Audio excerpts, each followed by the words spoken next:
Bom dia, meu amigo e minha amiga. Que alegria estarmos juntos, iniciando mais um dia na presença de Deus. Eu desejo que a luz do Senhor ilumine a sua vida e a paz do Senhor inunde o seu coração através do Espírito Santo. Amém? Receba aí a paz do Senhor na sua vida. Vamos meditar na Bíblia nesse dia? Eu quero meditar com você em Atos dos Apóstolos, capítulo 15. Vamos ler do versículo 1 em diante nessa manhã.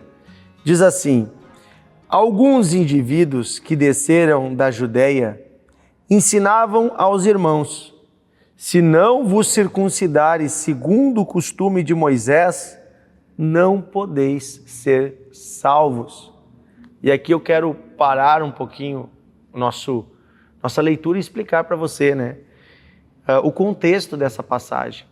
Quando o apóstolo Paulo e Barnabé foram às cidades anunciar o evangelho, muitas pessoas que não eram da comunidade judaica se converteram, eram os gentios, eram pessoas romanas e de diversos povos a quem o evangelho chegou a eles.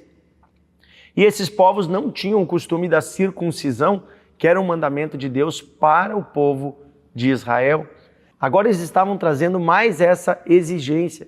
E vamos ver essa controvérsia, aonde ela vai levar essa discussão, aqui em Atos capítulo 15.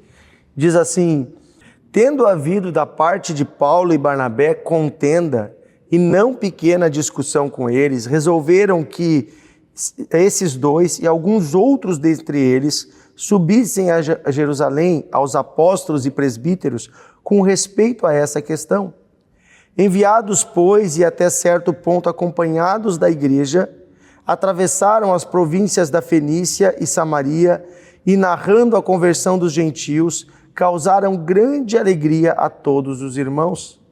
Tendo eles chegado a Jerusalém, foram bem recebidos pela igreja, pelos apóstolos e pelos presbíteros, e relataram tudo que Deus fizera com eles. Insurgiram-se, entretanto, alguns da seita dos fariseus que haviam crido, dizendo: é necessário circuncidá-los e determinar-lhes que observem a lei de Moisés. Então se reuniram os apóstolos e os presbíteros para examinar a questão.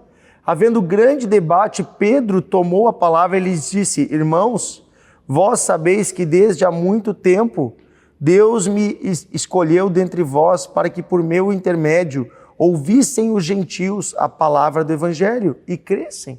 Aqui ele está lembrando do que aconteceu na casa do centurião Cornélio. Ora, Deus, que conhece os corações, lhes deu testemunho, concedendo o Espírito Santo a eles, como também a nós nos concedera. E não estabeleceu distinção alguma entre nós e eles, purificando-lhes pela fé o coração. Agora, pois, por que tentais a Deus, pondo sobre a cerviz dos discípulos um jugo que nem nossos pais puderam suportar, nem nós mesmos? Mas cremos que fomos salvos pela graça do Senhor Jesus, como também aqueles o foram.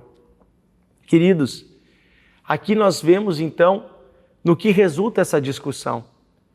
Nós vemos, por um lado, o evangelho sendo pregado às pessoas com alegria e anunciando o arrependimento e a salvação através da fé em Jesus Cristo.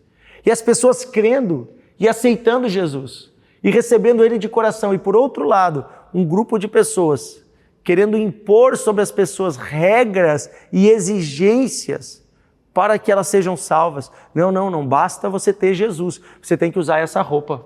Não basta você ter Jesus, você tem que andar desse jeito. Não basta você ter Jesus, você tem que fazer tal sacrifício. Não basta você ter Jesus, você tem que fazer isso, fazer aquilo.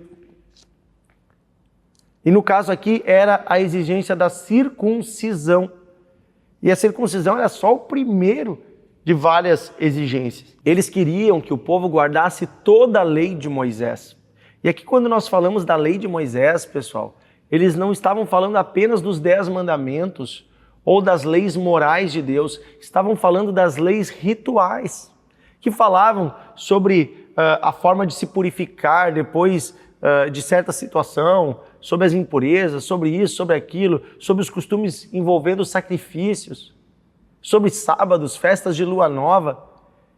Inclusive, Paulo vai falar sobre isso na carta aos Gálatas, vai deixar bem claro que tudo isso eram sombras que apontavam para Deus, para Cristo, que Deus deu isso como ensinamento ao povo de Israel para falar de coisas mais profundas, mas que não está no guardar estas ordenanças de comidas, de roupas, de festas, de sábados. Não é nada disso que garante a salvação do homem. Pelo contrário, isso tudo aponta para Cristo e para a importância de nos separarmos para Deus. Então agora aqui, Pedro vai se levantar e vai dizer, olha, eles foram salvos não pelas ordenanças da lei, mas foram salvos pela fé em Jesus, como nós também fomos salvos. Ou seja, todos nós somos salvos de uma só forma, é pela fé em Jesus Cristo. É nos entregando de coração sincero e arrependido ao Senhor. É assim que entra a salvação. Então é muito bonito vermos como a primeira igreja se afastou do farisaísmo. O que é o farisaísmo? É essa cultura da época dos judeus que formava a comunidade dos fariseus, que era uma comunidade pautada em regras e pautada na cobrança de regras sem amor. Cuidado para que eu e você não nos tornemos fariseus. O fariseu é uma pessoa que ele lê a Bíblia, que ele conhece a teoria sobre Deus, mas que para ele tudo é uma regra.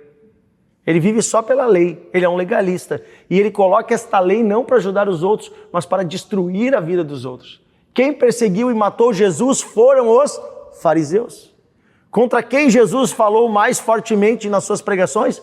Contra os fariseus. Inclusive Jesus falou o seguinte, fariseus hipócritas, vocês são como sepulcros pintados com cal. Por fora vocês são brancos e bonitos, mas por dentro vocês têm o quê? Podridão, carne podre, ossos secos. Vocês estão mortos, vocês são podres por dentro. Não limpem só o exterior do prato, mas limpem também o interior.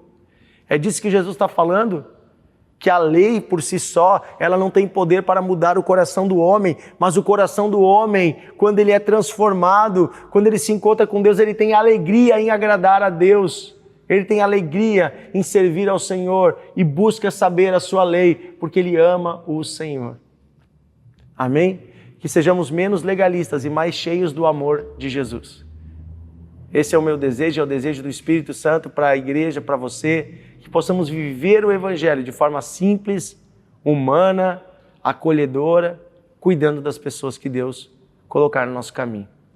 Querido Deus e Pai, eu oro nesse dia, pedindo que o Senhor nos dê um coração sensível à Tua Palavra, que de forma alguma possamos nos achar melhores do que alguém que está agora chegando até Ti ou que está ainda distante de Ti, que possamos amar as pessoas e possamos, Senhor, inclusive amar aquele que está distante, aquele que está perdido, aquele que está no pecado. Livra-nos, Senhor, do farisaísmo, do legalismo. Livra-nos, Senhor, de acharmos que somos melhores porque talvez cumprimos alguns mandamentos.